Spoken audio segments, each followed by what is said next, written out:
Hi, everyone. Thanks for joining me today on this video. Uh, this is the third in a series of probably, I don't know, maybe 6 or 8 brief videos on the topic of wellness. Um, the last, in case you didn't see either of the first two videos, I just introduced myself again. I'm Jerry Baker. I have a company called Fit for Life International, LLC, through which I provide nutrition consulting and coaching. During the last couple of videos, we started to talk about certain ingredients that should be in your diet or in dietary supplements, and those include proteins, amino acids, probiotics, antioxidants, polyphenols, omega fatty acids, B vitamins, and vitamin C. So in the last video, I talked somewhat briefly about amino acids and protein, but today we want to take a look at probiotics. Now, I don't know how familiar you are with probiotics. You've maybe heard about them, heard them mentioned. Maybe you take a probiotic.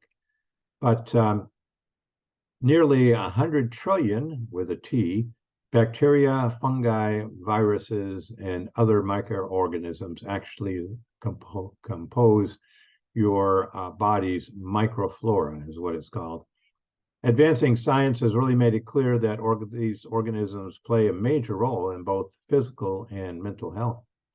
All the intestinal microflora are part of your immune system.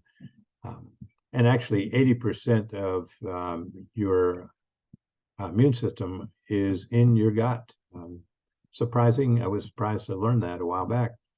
Now, microorganisms living in our bodies can be one of three kinds. One is probiotic, another is pathobiotic, and a third is a eubiotic.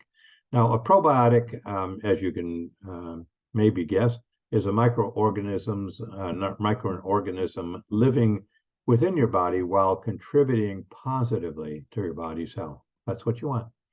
A eubiotic is a microorganism that can be harmful or could be good, depending on the amount and what's going on in your body.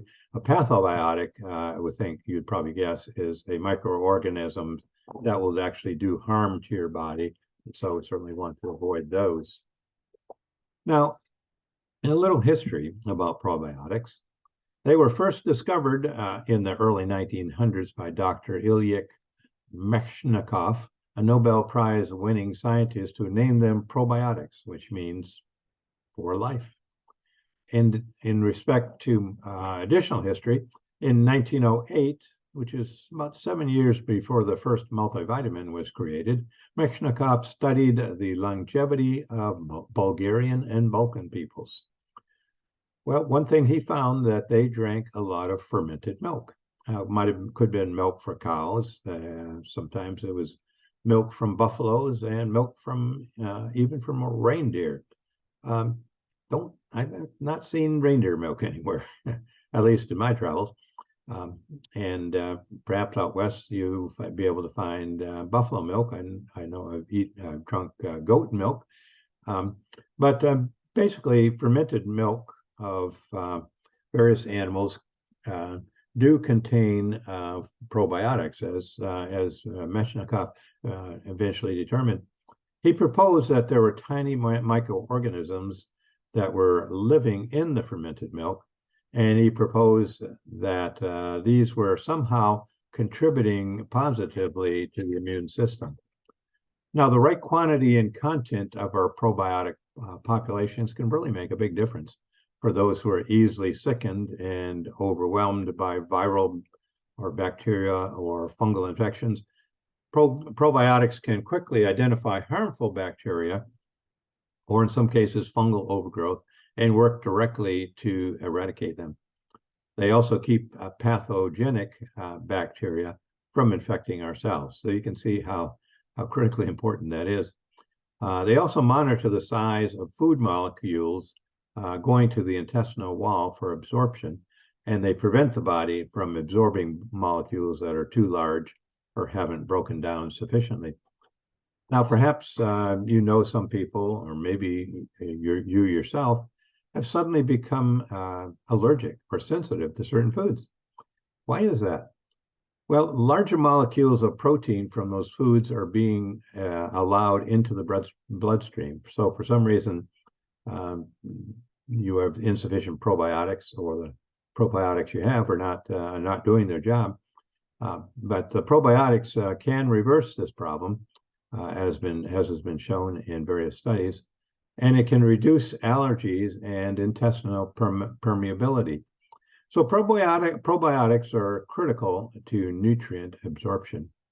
They produce antifungal substances that helps to counteract the effect of fungal or yeast infections. They also help to reduce the presence of free radicals and oxidative stress. Now, that's a topic in and of itself, and we'll talk about that later. I find it very fascinating and interesting. I think you will as well. And then finally, they help to slow cellular degeneration. So what are some foods from which we can get probiotics naturally? One is sauerkraut. For those of you who like me, like to have sauerkraut and kielbasa every now and then.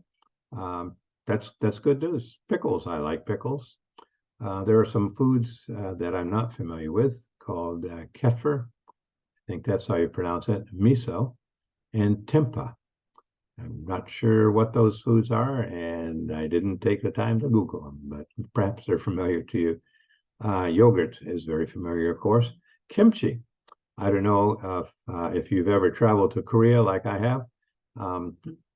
I just know as soon as I got off the plane in Seoul, I could smell something, and that was kimchi.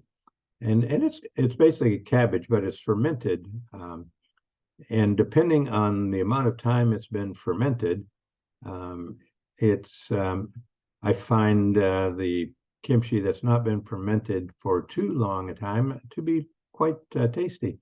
If it's been fermented for a very long time, it's for me anyhow, it's a little much.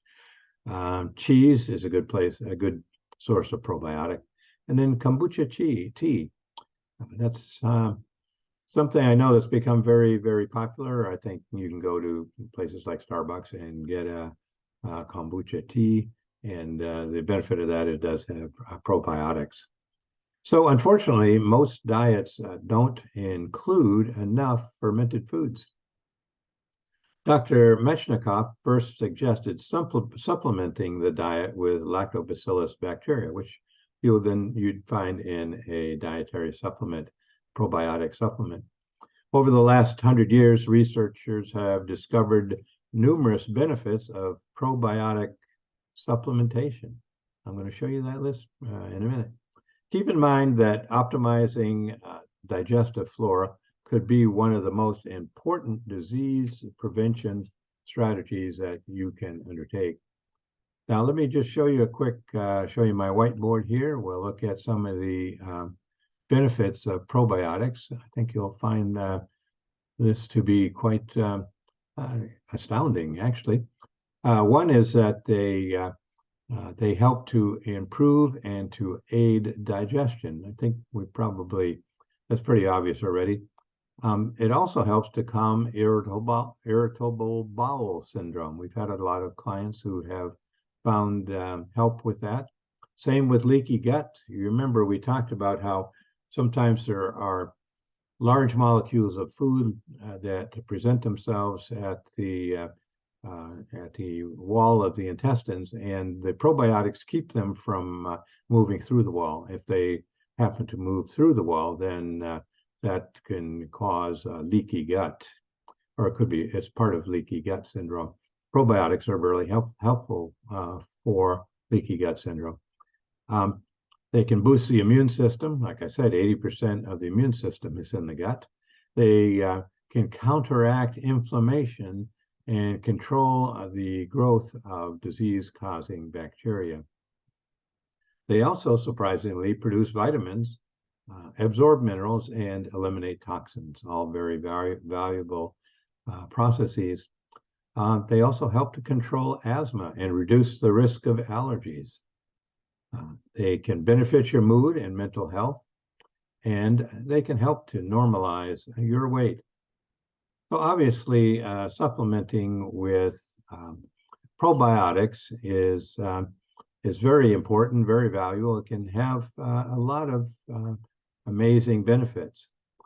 So this is fairly short, I know, but I'm trying to keep them fairly short. I know my attention span is not real long, and a lot of times I know I don't tend to watch videos that are much more than 10 minutes, and even that's a stretch. So I'm trying to keep these fairly short and keep your attention, and then hopefully make you look forward to the next video.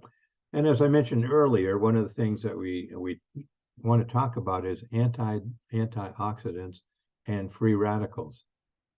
This is one of the more interesting, sort of fascinating topics to me. So I hope you'll join me for the next video. And if you can, go back and find the first two and watch those as well. In the meantime, just hope you stay in good health, and we will see you on the next video. Take care and stay in good health.